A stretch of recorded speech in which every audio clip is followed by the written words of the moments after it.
Phyllis Joki hasn't heard from her husband since last October.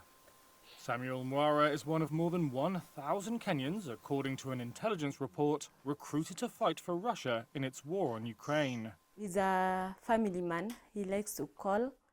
Joki said Mwara used to call 4 or 5 times a day to speak to her and their 2 children.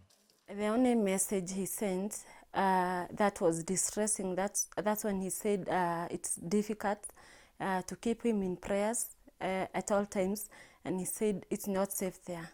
Yeah, that was the last communication that he said. We need to pray for him. It's very difficult there. Yeah.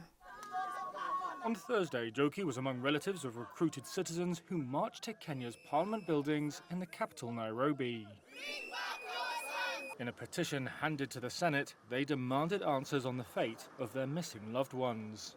We submit that this matter involves human trafficking, forced recruitment, and violations of international humanitarian and labor laws. February's report from Kenya's National Intelligence Service described a network of rogue state officials that it said had colluded with trafficking syndicates. The recruiters targeted former soldiers, police officers, and unemployed people, it said, with promises they could earn thousands of dollars in pay and bonuses. Kenya's foreign ministry said at the end of February that 27 Kenyans had been rescued after being stranded in Russia.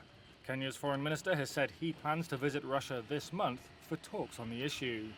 In February, Ukraine's foreign minister said more than 1,700 Africans are fighting for Russia in the Ukraine war.